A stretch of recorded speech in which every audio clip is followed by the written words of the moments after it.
Well, shalom everybody, welcome back. Thank you so much for joining me, and Hag Sameach. This video is probably going to go up after the festival, so I hope everybody had a good Sukkot and a good month of Elul and Tishrei. It's a very busy time, a lot of things happening, and so now it's time to get back into it. Not that we left anything, not that we didn't, we weren't into it, but we're merely changing gears now, and we are commencing back to the very beginning of the Torah portions, the Chumash, the first 5 books of the Bible in Noach, Parshas Noach. We're up to page 162 in our Musa videos that I've been dedicating myself and doing, and part 20, which is entitled The Author's Approach, and we're sort of coming near the end of the author's discussion with the author to kind of get to the bottom of the validity of such a book based on a topic of duties of the mind. And if it is a valid topic, then is he worthy to write a sefer on it? And if he isn't worthy, is that rooted in laziness or a desire to seek the path of least resistance? Because when somebody writes a sefer, they can expose themselves to a lot of criticism and a rebuke.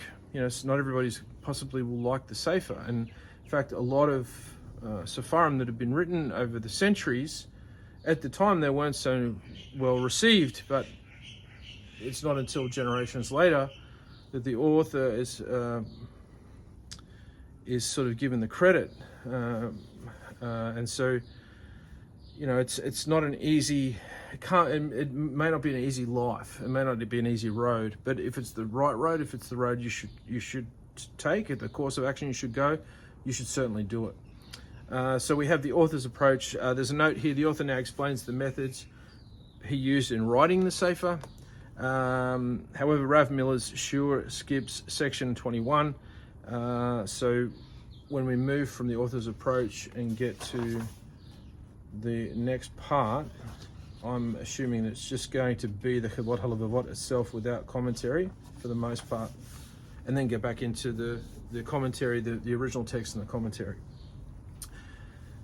I therefore decided to push myself to bear the burden of writing this sefer. I decided to explain its subject matter with whatever language I could muster and with whatever expressions that occurred to me, so that the meaning would be understood. I will mention those details of the mitzvot of the mind that I think of, but I will not try to include all of them so as not to make the sefer too lengthy. However, I will mention whatever is necessary for the understanding of the underlying root concepts, each in its own shah, in its own chapter or gate. I hope to be aided by Elohim, the one and true, and in him I trust. I ask him to show me the right way, the one which pleases him, and which is acceptable in his eyes, in word and in deed, and in both the hidden and the revealed meaning.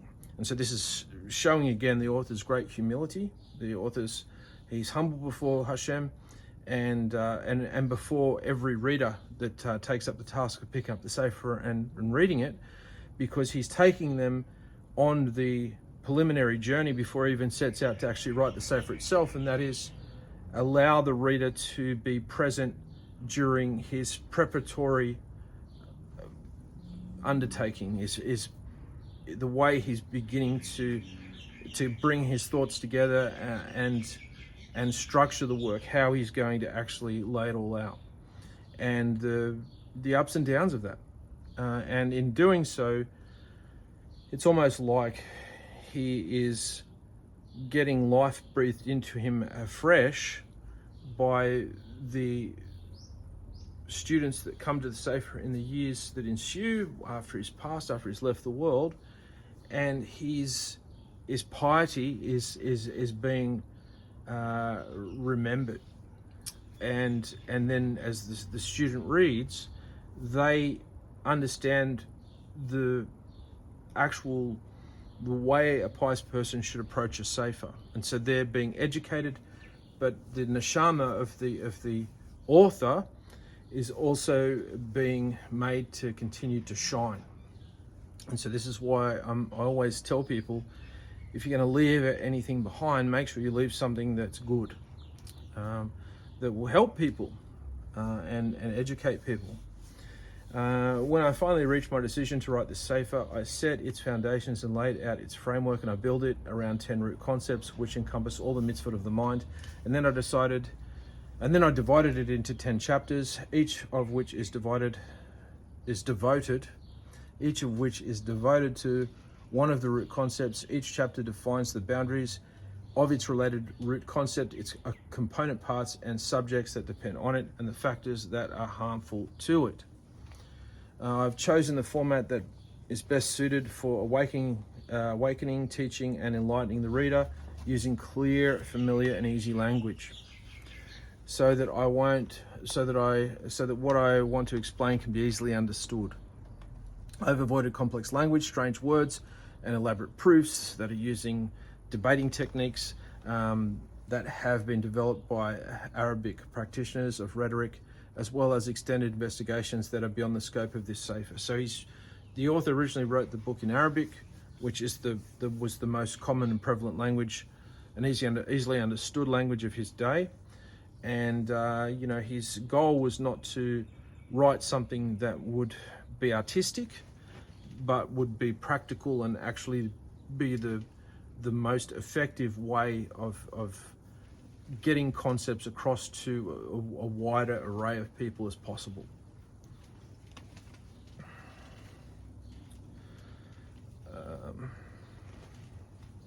I've used only those arguments which are sufficient to the purpose and which makes sense according to the rules of theological discussions. As the philosopher has said, it is not appropriate to seek in every investigation irrefutable proof. I'll read that again. It's not appropriate to seek in every investigation irrefutable proof, for not every investigation lends itself to such proof. In science, we should not settle for a barely adequate solution. In theology, we should not expect a physical analogy. And in introductory science, we should not expect irrefutable proof. And in setting up a simple proof, we should not expect a miracle. Avoiding these things makes it easier to achieve our purpose. And if we do not do this, we would stray from the path and we would find it difficult to obtain our intended result. So in essence, what he's saying is he's going to try and stay on topic. And this is one of the things that a lot of good speakers will do, is they will go down a rabbit hole, which can be nearly endless, and begin to talk about one subject and then talk about another subject, and they can stray from the path. Now, I say good speakers because a good speaker won't go that far down the rabbit hole, but will go down far enough to prick the intrigue of the listeners, and then he'll go back on topic and he'll remember where he left off the path. But a poor speaker, yet is just as enthusiastic about the subject, will find that he may fall into the trap of veering off topic. Now, the content of what he's saying won't diminish. In fact, what he's saying, the reason why a person strays off path most of the time is because there's something that attracts the lecturer or the student's attention. And so sometimes you can mention a few things in passing, like turning the head as you're walking along, a path through the wilderness, and you see a bird's nest. You don't stop to see if it's actually got like little baby birds in it, or there's eggs in it, or it's in operation, or it's an old nest that's no longer functioning. But you keep actually walking, but you can acknowledge it and say a few things and move on. So the author here is saying, listen, I'm going to be sticking to topic. Because this is a Sefer concerned with the study of the knowledge of Hashem, I've avoided arguments that are based on the art of debate or on science, arguments except in the first shah, where the subtlety of the analysis made it necessary. Most of the arguments are based on common sense reasoning, and I've tried to make them easy to understand using analogies where there is no room for doubt. So when there is no room for doubt, then you will have some sort of mashal, some sort of parable.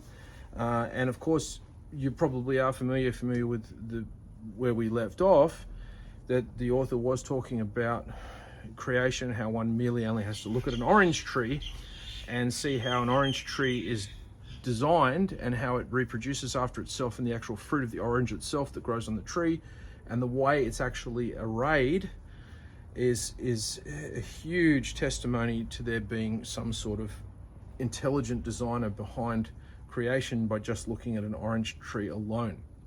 But that type of language is going to stop now. We're going to sort of hold all that as a given, and we're going to get into the meat of the topic. And I've supported my arguments with whatever reference in the Tanakh I could find, and supplemented them with the teachings which were transmitted from the Chazal. That's the Torah sages of the Mishnaic era, I believe. And I've also referred to the conscientious and wise men of other nations whose words have reached us. I did so because I expect that people will respond to their ideas and pay attention to them. Examples are the thoughts of philosophers, ethical teachers of ascetics, and other worthy practices, and their worthy practices.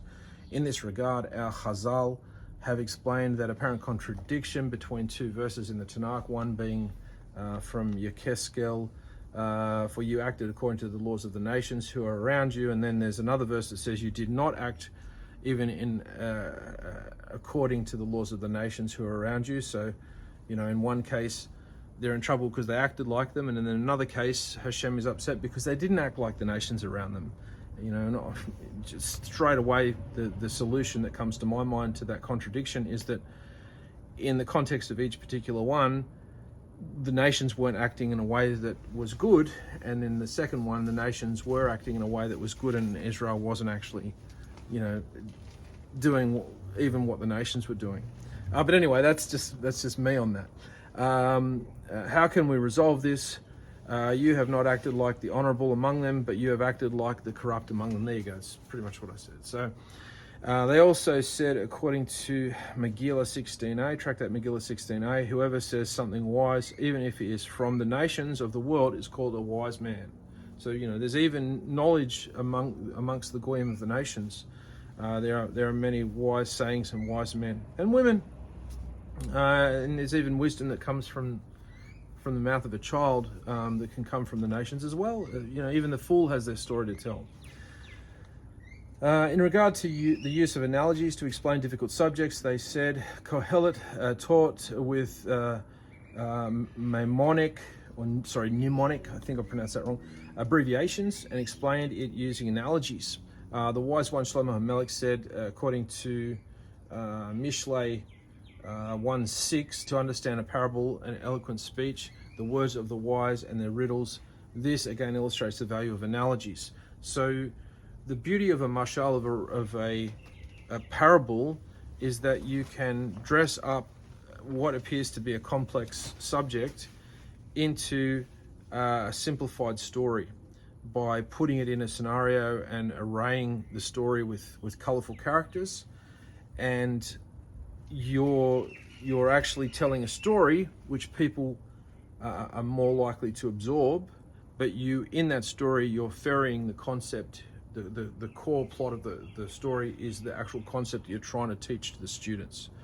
And so the very simple students in the audience, the simpletons that are in your audience, are more likely to grasp the concept if you dress the subject down in a fancy little story. But also in the course of relating the story, you can actually drop in little bits of information that actually can back up and pertain and expand on the subject. The best analogy I can use is what people express today as something called Easter eggs, which is found in popular film. Somebody says, there's so many Easter eggs in this scene, and this isn't a reference to a pagan form of worship, but to some sort of hint in some object in the background, or something that a character says that actually harks to something from another movie that's related to that movie, or something else in the series, or who's actually who, and so on and so forth. And so somebody who's very successful at saying parables can actually populate his mashal, his parable, with things for the more intellectual members of the audience.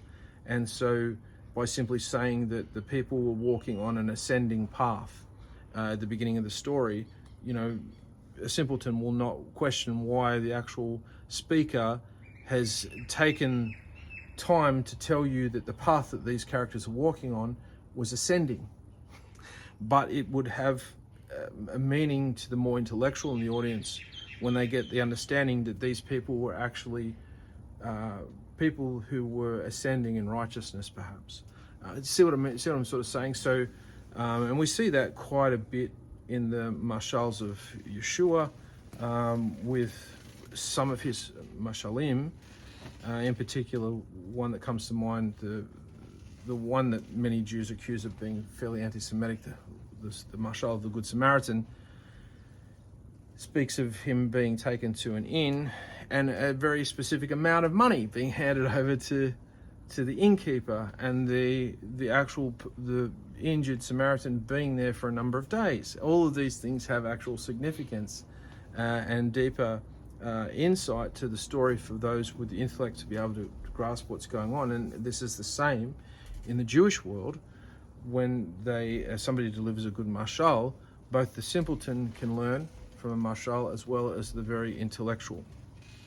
Very interesting. Okay, so we're up to part 21, the structure of the Sefer. Note, the author now proceeds to explain the structure of the Sefer. Accordingly, he lists the names of the 10 major chapters, the Sharim, and briefly explains the purpose of each.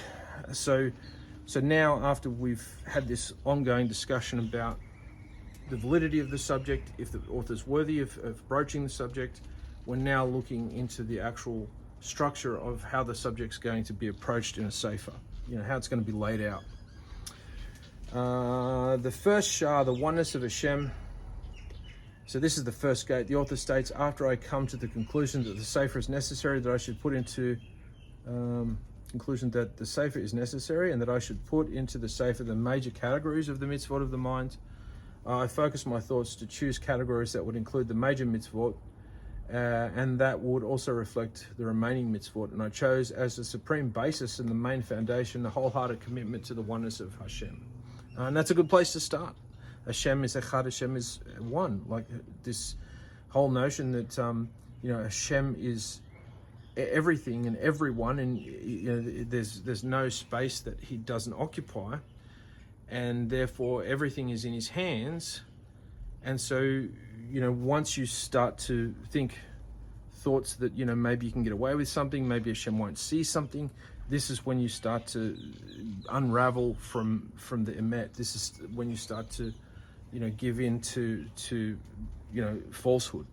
And so, but when you can see that anything and everything that happens in the world, whether it's good or bad, this is all something that Hashem has allowed to occur by divine decree. So nothing that happens has happened without Hashem's knowledge. A red alarm, a red alert has never gone off in heaven.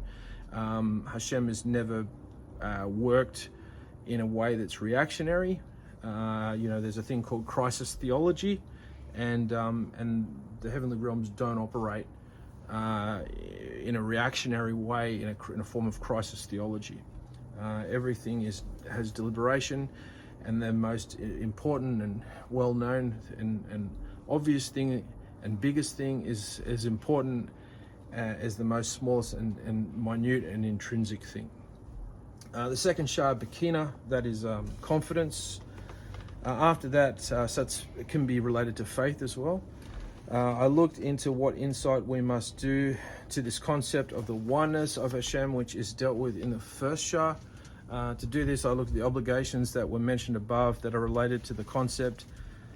I know quite clearly that since the Creator is the true one, our ability to grasp any of his qualities is limited, and the concept of the true one is beyond our abilities to understand. Normally, when we speak of the number one, it implies that there is also a two, but his oneness is different because he is the only one that exists.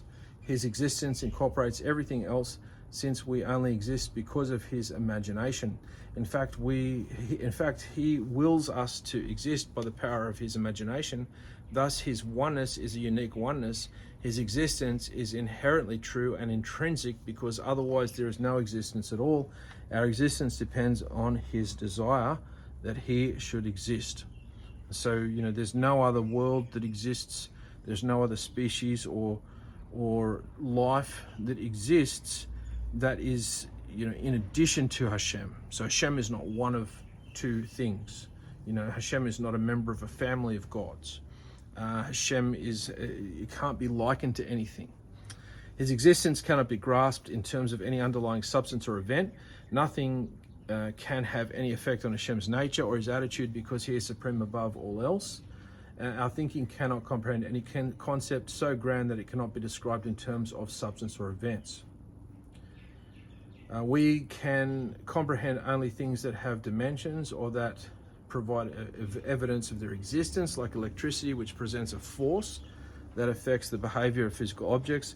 We don't see electricity, but we see its effects. However, if something is totally invisible to our senses, we have no way of understanding it. Therefore, conceiving of him is denied to us because of the sublime essence of his glory. His is entirely different. His is an entirely different kind of existence. I love hearing the birds. So now what should we do? We want to be aware of the presence of Hashem, but we fall short because we don't have the faculties. We don't have the senses which would be needed for us to realize his presence. And that too is by design. We don't just throw our arms up in the air and go, oh, well, he hasn't given us the faculties to be aware of him. In actual fact, he has, but he's hidden them from you, and he wants you to earn them. He wants you to be able to earn them. So actually the truth is, yeah, he has given you faculties to be able to perceive him, but you don't just perceive him out of the gate. You have to work hard, and you have to earn that state. You can't just go, oh, I got it for free. I got it handed to me right at the beginning. The whole reason you're here on earth, for a finite time, is to work to draw close to Hashem. That's our job. That's everybody's job, but just the way that it goes about may differ from person to person. Therefore, it is necessary for us to know him and to realize his existence by means of his creations. By looking at what Hashem created, we get a strong feeling of his presence. For example, we may be aware of a person who is no longer here when we look at what he did, or when we look at a monument with his name on it. By seeing the name, we get a feeling that the person existed. Since we can't understand Hashem at all, we look at his creations and we see his wisdom, his planning, his shrewdness, and his purpose in everything.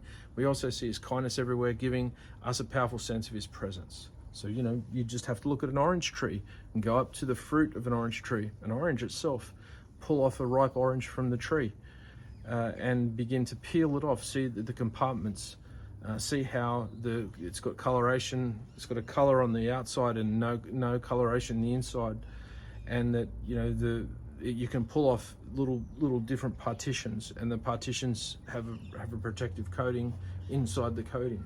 And it's not until the orange becomes yellow that it in a high vis color to tell you it's ready to eat, and up to that point, previously to it becoming ripe, it stays green like the rest of the plants on the tree. So you can sort of see, that Hashem, and the way a human being is designed in terms of a man having, and a woman having all the major faculties of what keeps them alive existing, or not all the major faculties that keep them alive, because you could argue the heart is a major thing, and obviously you need organs, but all that from the sort of the neck down, everything that is here from the neck down is driven to support everything from the neck up. And we have all our vital senses are all clustered together in one part of our anatomy. We don't have our eyes in our chest or our ears in our shoulders.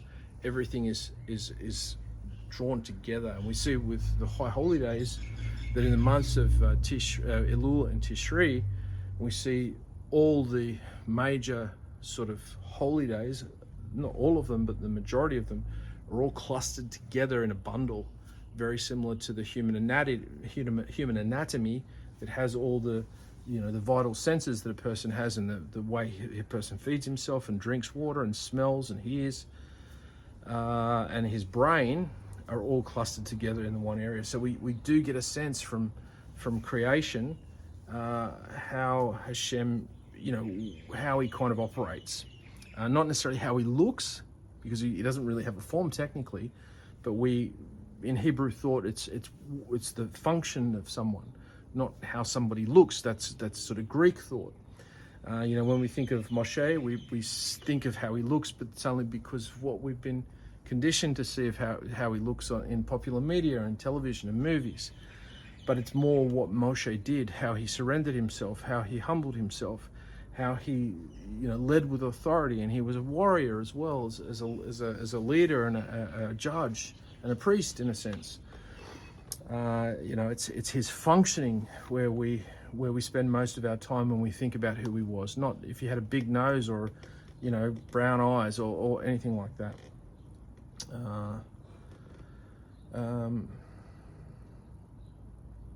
Since we can't understand Hashem at all, we look at his creation and we see his wisdom, his planning, his shrewdness, his purpose in everything. We also see his kindness everywhere, giving us a powerful sense of his presence. And that is the famous topic called the gate of examining created things, Bechina, examining. With the morning audios, we're up to the gate of examining. We're looking at the concept of Bechina. Bechina is a very important subject, which we will deal with at length in chapter 2. This subject involves studying all the reality around us, our bodies, the sky, the earth, vegetation, living creatures, and the phenomenon of nature, such as winds and rain. All these things testify to the Creator because in their very essence, in their very existence, they reveal a plan and a purpose. Thus, they cause us to feel the presence of Hashem. And there's plenty of people walking around that, they live under the same sun, they live under the same clouds and the same sky, they experience the same weather. They are just dead to the world. They're just sort of single focus, pleasure seekers of physicality, and they don't appreciate every day. They don't get up in the morning and give thanks that their body's working, because there's never a guarantee that they're going to have another day, no matter how healthy they are. Every day is a miracle, and Hashem chooses to allow creation to continue to exist from moment to moment. Therefore, I've put Bechina as the second sheresh, that is root concept, as a category of mitzvot of the mind. It is necessary to get a concrete awareness of the presence of Hashem instead of being just an abstraction, instead of just being an abstraction, an idea that's in the Siddur and the Chumash.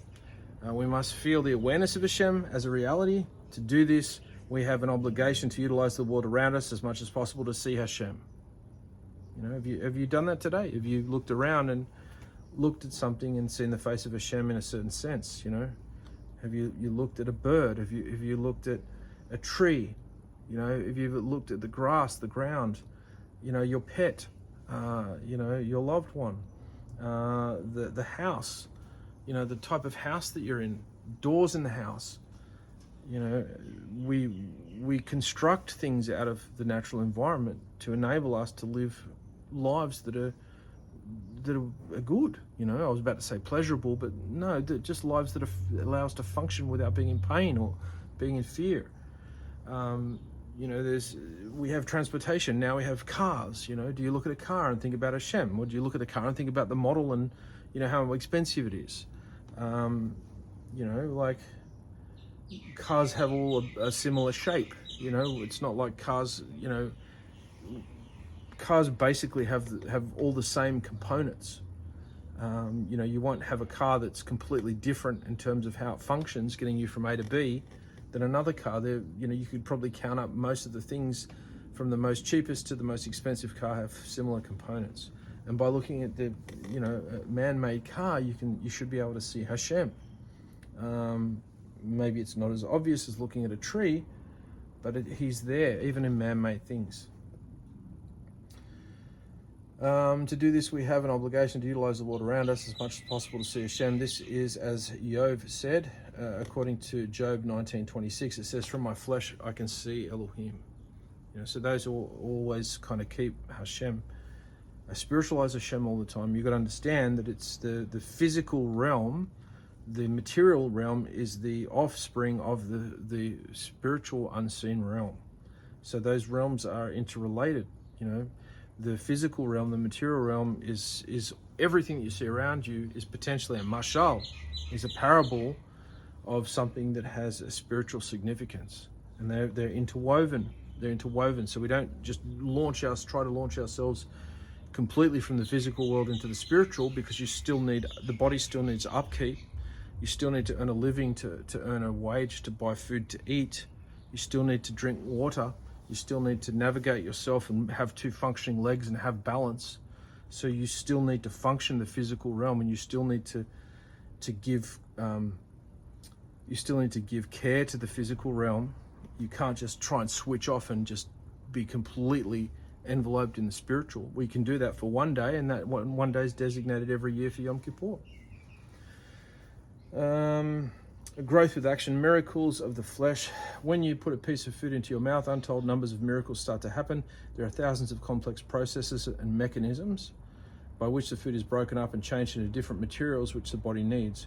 Your human body needs hair, bone, blood, flesh, muscles, and tendons. It also needs thousands of hormones, secretions of all kinds, and each one requires an exact molecular formula in order to function. The piece of food that you put into your mouth without any special thought ultimately ends up in so many places in the body in precisely the chemical formula and the location where it is needed. So you see miracles upon miracles. When you begin to study that, you understand how Yov meant, what Yov meant when he said, "From my flesh I can see Elohim." So when you look at a cow in a field, the cow's main diet is grass and water. Yet what it gives rise to is the huge form of a cow, which we get milk from, or we will butcher and we will cook and eat. What man-made machine can be made using only the property of grass and water to produce something that is exactly the same as meat of a cow? You know, like, how does a cow get so big when it's just eating grass and drinking water? You know, it's a miracle. But the way the cow is formed, scientifically, you know, biologically, it actually causes it to get bigger and bigger and get more mass and get more muscle and get more, you know, get more healthy, you know, and have more potential to provide food, you know, or milk. Like, it's just, man couldn't, using the same materials that sustain a cow to bring him to adulthood, produce meat for food and milk for drink. Like, for a baby perhaps. Man can't replicate that using just what is sustained for that particular animal to get huge. I mean, cows are massive animals. So just thinking about that alone, the mind boggles. You go, okay, yeah, that's a fairly big miracle. In the Neshamot prayer, you say in Tehillim 35:10, all my parts declare Hashem, who is like you. Every part of the body speaks up and announces its creator. Every part of nature proclaims who is like Hashem, the engineer, the designer, the fabricator, who made such a complex design and then implemented it, a design that is so efficient and so perfect in its management that it staggers the mind trying to grasp the immensity of the wisdom that surrounds us. Those thoughts and reflections should cause you to feel in a small way the presence of Hashem. The third Shah, accepting Avodat Hashem, looked into what is proper in the connection with the true oneness of Hashem from the point of view of sovereignty, that is, to understand his sovereignty over all the affairs of the universe, because he is one, the only true one. All the affairs of the universe are controlled only by him. This led me to understand that his creations are obligated to serve him since he is the sovereign. We are his subjects, and it is in the nature of the subjects to acknowledge the greatness of their sovereign. It is also natural for subjects to be willing to do everything that their sovereign tells them to do. Now, in this case, Hashem is benevolent, is a benevolent king who tells his subjects to do things that are only for their own benefit. It is for their benefit to comply with all the laws of the principles of his service, depending on who you are. It's not the same for everybody, and this is the biggest thing that's tripped up a lot of people. All the Torah is for everyone, but not everyone does all the Torah. I'll say that again. All the Torah is for everyone. It's for everyone, but not everyone is meant to do all the Torah. I think I said it a little bit differently the second time. And that means that if you're a female, there are certain things that are applicable to you as a female that men don't do. If you're a Cohen, that is a priest, or a Levite, there are certain things that you don't do that a normal Jew doesn't do. It just isn't obligated to do. If you are somebody who is in jail and you are a Jew, well, there's certain things that you're anus, as they call it, that you are loosed from doing because you aren't able to do it because you're in servitude, and you might not even be able to eat much kosher. And you know, there may be limitations on other things. If you are somebody who is a butcher, a kosher butcher, you're a Jew and you work in a kosher butcher store, then you're all about things pertaining to the Torah to do with koshering meat, or kashering meat as they call it. If you're somebody who's a garment maker, you know not to mix wool with linen. And that's all that you're all mainly focused on that through the day for your livelihood. And somebody who isn't focused on that or learning about that as much. If you are a Noahide, if you're a Gentile who loves the same God as the Jews, then there are certain things incumbent upon you that you do that makes you different from people who worship idols or other peoples of the nations. You must adhere to the 7 Noahide laws, 2 of which being you cannot worship idols and you cannot blaspheme the name of Hashem.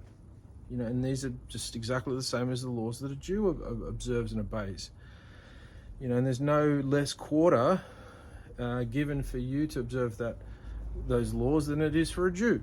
And so you have to find out all the laws pertaining to you.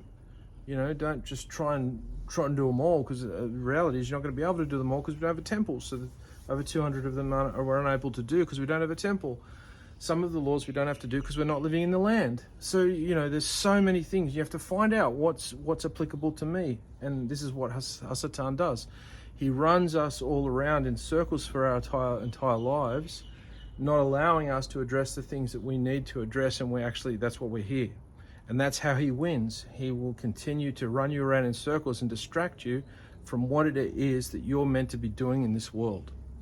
You could be doing anything else, and it could be fun, it could be amazing, but it's all part of his plan to try and get you off the path.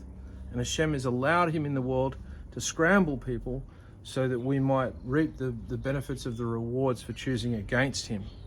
So, we can exercise some form of free will to show Hashem that we love him. He's essentially made creation like it is to actually reward the neshamot that cried out for an opportunity to show their gratitude toward Hashem. And he says, okay, you want to show me your gratitude? Okay, you're always sitting in the divine, basking in the glory of the divine presence. I'll give you an opportunity where you can show your gratitude beyond any shadow of a doubt. I'll create a zimzum, a contraction, and I will put you here for a finite time. And when you're there, you'll be given a spiritual amnesia, and you'll be brought up in a world where for the most part it's touch and go whether there is even some type of creator or not. And so this is where he's put us all as a opportunity to show him gratitude, because we had no way of actually doing anything to reciprocate in the beautiful relationship that he enabled us to be partakers of with him in the vicinity of the divine glow. Fairly heavy subject. Not really. Lost where my place was. Okay. In the Neshamot prayer, all my parts declare Hashem who is like you. Yeah, we read that. Okay, the third Shah, accepting Avodat Hashem, accepting Hashem's service. I looked into what is proper in the connection of the true oneness of Hashem, and from the point of view of sovereignty, that is, to understand his sovereignty over all the affairs of the universe, because he is one, the only true one. All the affairs of the universe are controlled only by him. This led me to understand that his creations are obligated to serve him. Since he is the sovereign, we are his subjects, and it is in the nature of the subjects to acknowledge the greatness of their sovereign. It is also natural for the sovereign, for subjects, to be willing to do everything that their sovereign tells them to do. So Hashem gives you all these abilities, and there's a baseline gratitude that a person should have toward, how grateful are you to Hashem for giving you, for the most part, really good eyesight, or do you just take your eyesight for granted, and then if you ever lost it or diminished in some way, you'll be walking around annoyed for the rest of your life. What did you do to deserve to have eyesight, which is one of the most crucial senses that we need to enjoy the environment that Hashem has created for us. Now, in this case, Hashem is a benevolent king who tells his subjects to do things that are not only for our own benefit, it is for their benefit to comply with all the laws and all the principles of his service.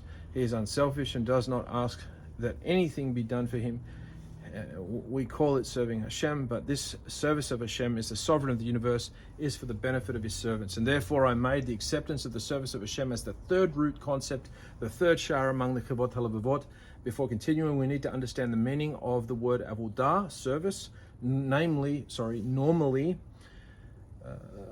when a servant serves his master, he is doing something for the benefit of his master. A butler who serves is giving food to his master.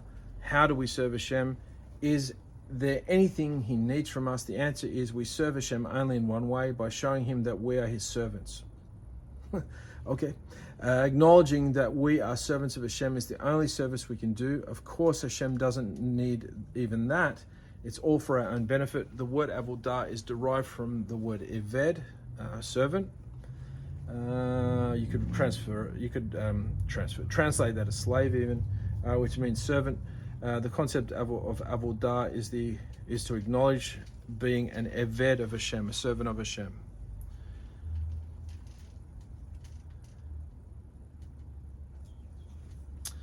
Growth in action, grateful servant. So essentially, you want to be acting in a way that people note as outstanding. So your conduct is so good that it's noteworthy to people. And so then people ask and say, so who are you? Who was your father? Who brought you up? What was your life? What was your upbringing like? What was your experience? Because I found that interacting with you is inspiring to me, because you seem so positive, you seem so nice, you always stand up when I enter a room, you're always facing me, your face is lit up, you're always happy to see me, and you're just generally a nice person to be around. You seem to have really good manners. I want to kind of know a little bit more about you, because I kind of like what I'm experiencing from you, so that's kind of encouraging me to be like you, because I like the way you're acting. Tell me more about you, and then you tell them that you are an Eved of Hashem, not literally that, but you, in whatever is appropriate language, you tell them that you serve Hashem, the creator of the universe. And they're like, okay, so right, so it is a thing that works, you know. I'm finally seeing somebody where this thing is kind of working for them. And the opposite is Kilul Hashem, and that is desecrating the name of Hashem by you doing something wrong that becomes public. And people also know that you profess to follow Hashem. That's desecrating the name of Hashem, which is a pretty severe avera, a pretty severe punishment, a pretty severe sin. Each time we take the Torah, we say, according to Zohar Vayakel 369:1, I'm a servant of the Holy One, blessed be He.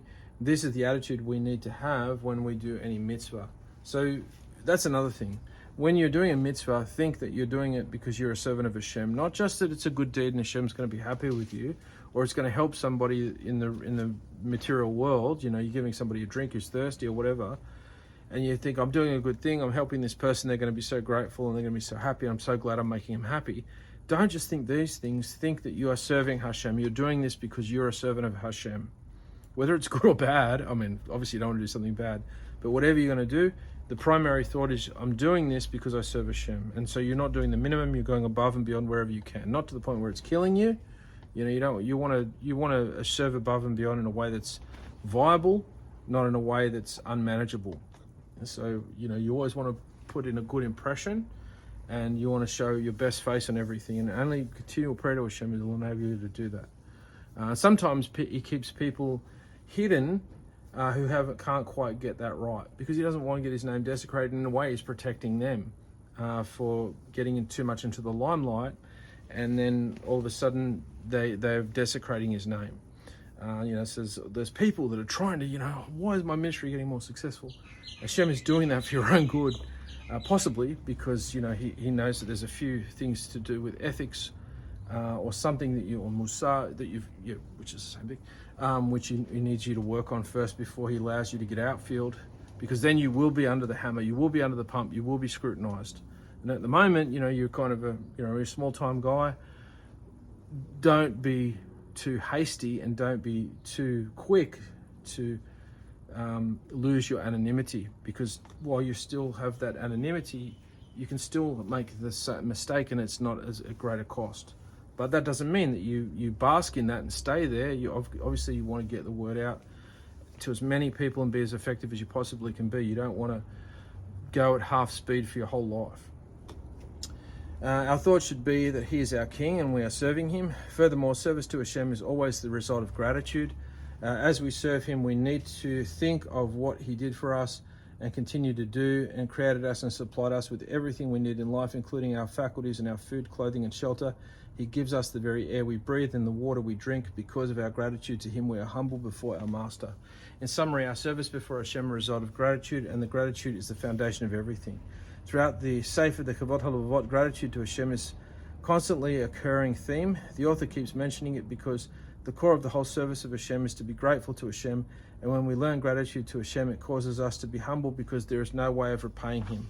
As we say in Hallel, how shall I repay Hashem for all his benefits toward me? When a person is overburdened with feelings of gratitude, what is his reaction? He is deeply humbled. Therefore, we say to Hashem, why are your servants... Let me read that paragraph again. When a person is overburdened with feelings of gratitude, that is his what is his reaction? He is deeply humbled. Therefore, we say to Hashem, we are your servants. We want to serve you forever because of what you've done for us. The fourth shah, that is bitachon.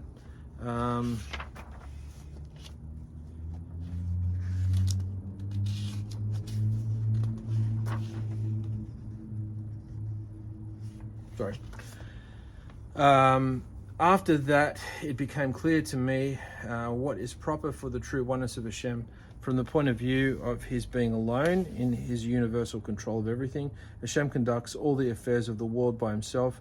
That is part of the concept that Hashem is one. Nothing happens in the world that is not because of Hashem's management. Any benefit that comes to anyone or any harm that comes to anyone is from him alone and happens only with his permission. That's what I said before, pretty much. Therefore, it is our duty to trust in him and to hand ourselves over entirely to his providence. Accordingly, I have made bitachon, that is trust or confidence, the fourth root concept of the mitzvot of the mind. That is a point that will be discussed at length later. But right now, it's enough to understand that bitachon is part of the declaration that we say every day in the Shema prayer.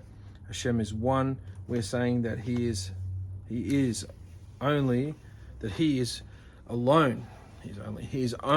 alone in his management of everything, and therefore he is the one to whom we turn for all our needs. So he is the one to whom which we turn for all our needs. Furthermore, he is the one to whom we have credit for whatever happens. This is true even when things happen that we perceive to be unpleasant or tragic. In all cases, we must try to understand within the limits of our ability why he acted in the way that he did. When people speak of an event as an incident, chance, or coincidence, or if they simply blame Rashaim, that is wicked people, who want to do bad things to others, they are forgetting that Hashem is in charge and is ultimately responsible for everything that happens. Nobody can harm anyone else except by Hashem's decree. So that's what he does with the wicked. That's the role that a wicked person plays. So if you choose to follow a path of wickedness, you will, to some degree, greater or to a greater or lesser extent, at some point, if you remain in that path of wickedness, which ultimately will lead to your destruction, but at some point, Hashem is going to use you as a rod or as some sort of thorn in the side of somebody who's righteous, who's struggling. And so, he'll use you as some sort of push against a righteous person who is stumbling. So why become a wicked person? Because you're still going to be utilized to Hashem, ultimately for your own destruction and only to be used for evil. That's why today in the current world, people are turning on the Jews. People are turning on Israel because they're seeing all this propaganda and their minds are becoming influenced by this falsehood that they're seeing. And so Hashem is now enabling them to then go to the next step and cause his righteous people to have to do things to funnel them into a particular direction for their own well-being, lest they stay where they are and be destroyed too. And so all these people are basically being used by Hashem to further his divine plan by being people that buffet the righteous. So why be wicked? You know, people say, well, you know, I love God, but I don't like Israel. You can't love God, have a relationship with God, without also loving who he loves, which is the nation of Israel, which is his chosen people.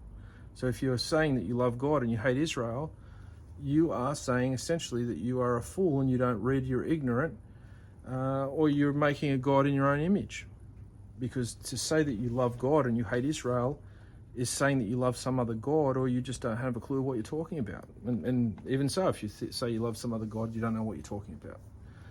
So, you know, out of all the things I tell people, if you believe in God, believe in the Messiah, believe in the land, and believe in Israel, out of all those four things, even though you believe those things, the one that impresses Hashem the most is that you believe in Israel, or you have a love of Israel that is very strong, because that's also what Hashem loves out of all those things. Now, he loves Mashiach, but he had a love for the nation that he chose to make with them a special covenant. And it was out of that nation that came Mashiach. So the nation birthed that Mashiach. So you've got to be very careful if you're starting to, in any way, see Israel as a bad thing. You're departing from God, Hashem, and you don't even know it. You don't even know it. And then we look at the lifestyles of these people, and they don't do anything that's religious anyway. So they don't have any connection with Hashem. They're just living in fantasy land. So you have to be very, very careful. And if you do have any misgivings about Israel, you need to work on that, and you need to change it all around. You need to pray about it, and you need to actually ask Hashem to show you who these people really are and what their significance is, and for you to grow and develop it in your heart a love for them. Otherwise, you're just going to be destroyed. It's just a matter of time. You know, no nation can destroy them. History has shown us that no superpower nation, no matter how powerful they are, can destroy them. There was a decree put out in the nation of Persia, across the whole nation of Persia, and every Jew was it was commanded that every Jew, man, woman, and child be exterminated. Now that order, that that was added to with the order that the Jews were allowed to defend themselves. And so not one drop of Jewish blood was spilled ultimately, but had that not gone that way, the entire nation was going to wipe out. It would have been like that movie that you've probably heard about called The Purge, where the government says you can do anything for an entire 24 hours, and the government you're not going to be punished by the law. And then all of a sudden you see who people really are. And this was something that actually almost happened in biblical times, and we have seen it happen to a lesser extent with pogroms that have buffeted the nation ever since. But no one can kill them. You can't kill them. You can do them a fairly hefty blow, but you'll never wipe them out. It's like punching the air. Why waste your time? Do the opposite. Learn about them, embrace them, and bring them. Roll your agenda into theirs. Best advice you'll ever get in this video, along with all this other cool advice. Cool wisdom. Should I call it cool? It's kind of a bit more than cool, isn't it? Okay. We are saying that he is alone in his management of everything, and therefore he is the one to whom we turn for all our needs. Furthermore, he is the one to whom we give credit for whatever happens. This is true even when things happen that we perceive to be unpleasant or tragic. In all cases, we must understand within the limits of our ability why he acted the way he did. When people speak of an event as an accident, chance, or incident, or coincidence, or if they simply blame wicked people who want to do bad things to others, they are forgetting that Hashem is in charge and is ultimately responsible for everything that happens. Nobody can harm anyone else except by Hashem's decree. That's the reality. Just going over that again. This changes our understanding of what happens in the world. We don't just say that we blame the Nazis or we blame the Romans or the Babylonians. It is Hashem who wanted everything to happen just as it did. Of course, all those who did bad things are blameworthy and they are punished. We believe that all evil people who commit crimes in the past are surely being punished, and that they are all in Gehenna right now, even though the sufferings that the Jewish nation experienced at the hands of the Babylonians, the Romans, the Nazis were all Hashem's will. The perpetuators are being punished because they freely chose to do what they did. We believe that it was Hashem who allowed our oppressors to carry out their plans because of his part. Plans because that his carry out their plans because that is part of the ha'achir.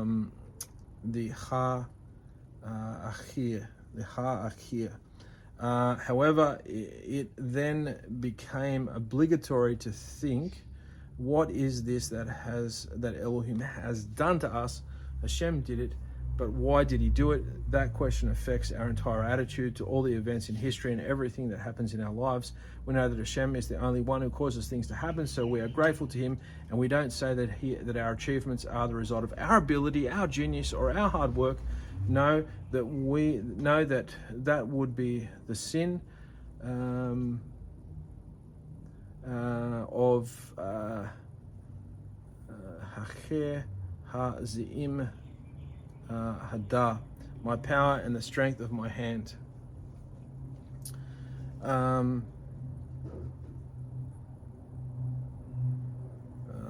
It is part of our bidakun to believe that Hashem is the one who gave us whatever success we have. By the same token, when we have troubles, it is Hashem who caused those troubles to occur. Of course, there are many instances when man's foolishness alone is to blame for his troubles, but Hashem could have ignored his foolishness. Despite his foolishness, Hashem could have given him success, as he often does. Ultimately, everything that happens is due only to Hashem. So even though Rashaim are certainly to blame for the harm that they did to us, and even though our own mistakes and our own faults were the cause of our troubles, nothing would happen if Hashem didn't decide it should be that way. And so he is the one and the only source of all that happens in the world, and that is the subject of bidakon, trust in Hashem. So when you have that type of trust in Hashem, and you know that anything happens is ultimately for the good, even if it's bad in the short term, you're going to be a fairly level-headed person. You're going to have a fairly strong head on your shoulders, and there's not much that's going to faze you or cause you to lose your calm. For example, if a person decides to kill, he takes a gun and pulls the trigger. We hold the attacker to blame for his decision to kill the victim, even though he might even have been able to carry out his decision if he could not find a gun. The fact that he had a gun is only because Hashem wanted him to find it. Even if he found the gun, his finger might not have the power to pull the trigger. It might have been paralyzed. Clearly, it was Hashem who gave him the strength to pull the trigger. What if the bullet didn't explode? No damage would have been done. Again, it was Hashem who made it, who made that decision. What if the bullet didn't hit its mark? Nothing would have happened. It was Hashem who caused it to hit the target. What if the bullet hit its mark, but the wound was not fatal? It was Hashem who caused it to be fatal. And so we see that all the detailed factors that were necessary to carry out the act are Hashem's details. However, the person who fired the shot is still punished for his decisions. Consider the example of a person who wants to help somebody. Let us say if a physician wants to help a sick person, all he can do for certain is to make the decision that he wants to help. But what if he doesn't have access to the right medicines? And what if medicines turn out not to be helpful? What if the medicines are harmful? What if the patient doesn't take the prescribed medicines? Again, all the detailed factors in helping the patient are up to Hashem, but the helper is rewarded for his decisions. In some cases, if a surgeon or a doctor is smart and he has out of options, he will try anything. And he may even try and convince the patient that he's about to give him a pill that's going to cure him, and really he's just giving him like an aspirin. It has happened. People have the doctor has such conviction or so convinced that this pill's going to cure you, calm down, that has gone into the psyche of the patient, and their illness has gone into remission, and they've just taken a simple aspirin. The fifth shah, dedication of all acts to Hashem.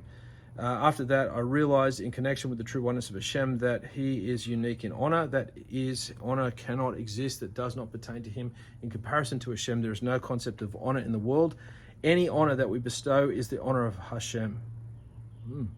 Even when we honor our father and our mother, it is only because Hashem wants us to honor them. And in fact, there are cases where he doesn't want us to honor them.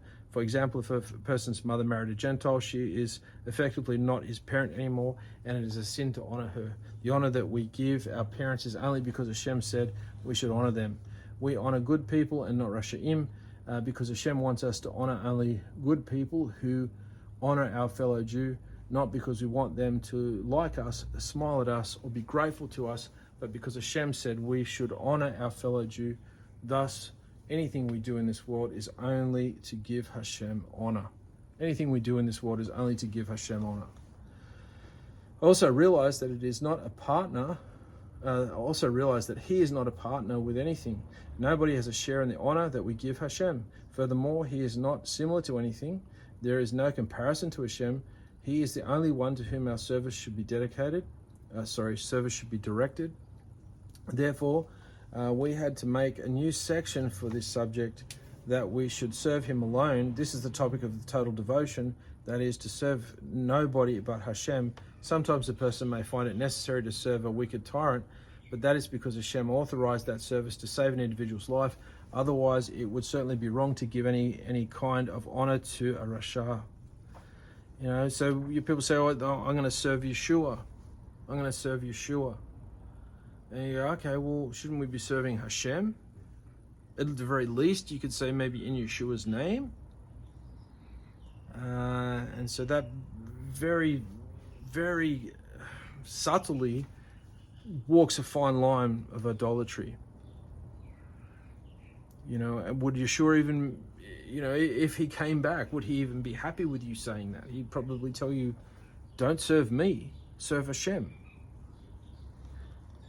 You know, he'd probably just point up, say, what are you doing serving me? The Malakim are the same. Prophets drop to their knees to worship them, and the Malakim, the angels, rebuked them and said, don't worship us. We have to be very careful. We must dedicate all our actions to, and people say, well, he is God. And say, well, hang on, no, he's the son, if he's anything. And ultimately, you're a son and you're a daughter of God too. If you're not a son of God, who are you? You're not a son of an alien. You're everybody's sons and daughters of Hashem, if you're a human. You know, we see the Son of Man term used for Ezekiel, for example. Even when we sit down to eat, we are not eating for ourselves. We're eating because Hashem wants us to eat. We are doing His will. When we lie down to sleep, we are only doing it because Hashem told us to sleep, and therefore all of our actions must be dedicated only for Hashem. Hashem does not accept any act of service that is dedicated in partnership with somebody else besides Him alone. It's challenging. It's challenging for the Messianic mind to get their head around this gate, because you're going, hang on. And that's the whole thing. You know, you are coming out of such a warped religion that it's, you know, you really need a few years to get your head around the truth, the emet. For example, if a person is performing an act for his own reason, but also for Hashem, when Hashem refuses to accept, Hashem refuses to accept service. So if, you know, you're saying you're doing it for some other reason, you go, well, I can include Hashem in it as well. Okay, so you're going to include Hashem in equal portions of credit of what it is. So you're going to give a credit to Hashem and something else that is different to Him in your mind, that is in exclusion to Him, from Him. Like, you know, what are you talking about? Even when a person honors his father, he must have in mind that he is honoring Hashem by means of the honor that he gives to his father. Therefore, I made the dedication of all actions to Hashem to be the fifth root concept of the mitzvot of the mind. Note, this is an important subject. It concerns having single-minded intention to do something only because it is the will of Hashem in connection with the subject. There are many questions, some of which are connected with the person's underlying emunah, faith. All of these issues are discussed in chapter 5. The main challenge is to clear our minds of any feelings or emotions that might interfere with the single-mindedness of our service to Hashem. Which takes us to the sixth shah, which is humility. And I might leave this video here at this point, and bid you adieu until next time. This takes us to page 176, so we can launch into the 6th Shah, which is the Gate of Humility. And remember, these are, we're not looking at this as an ongoing subject. This is just an introduction to the various subjects that we're going to be looking at in the course of going through this extensive work. So this is kind of like a sort of introduction as to what subjects we're going to be coming across as we make our way, as we meander through this work. Thank you so much for joining me. If you got this far, well done. Thank you so much. What is the secret word? What is the secret word that I'll have at this point in the video? Face. The secret word face. Now, be a bit creative. Don't just put face in the comments if you got this far, because that gives it away to other people that that's the secret word. Put it in a sentence. So say a sentence incorporating the word face in it, and I'll know that you've got to this far in the video, and that won't give away to everybody else who searches through the comments that what the secret word is, because it could be a number of words. So just say, I like your face, or you have an interesting face, or something like that, or I saw the face of Hashem on this subject finally. So be a bit creative, and don't just write the word face. Put it in a sentence so people don't realize that that's the secret word that lets me know that you got this far. Thank you so much for joining me. Until next time, Hashem willing, bye for now.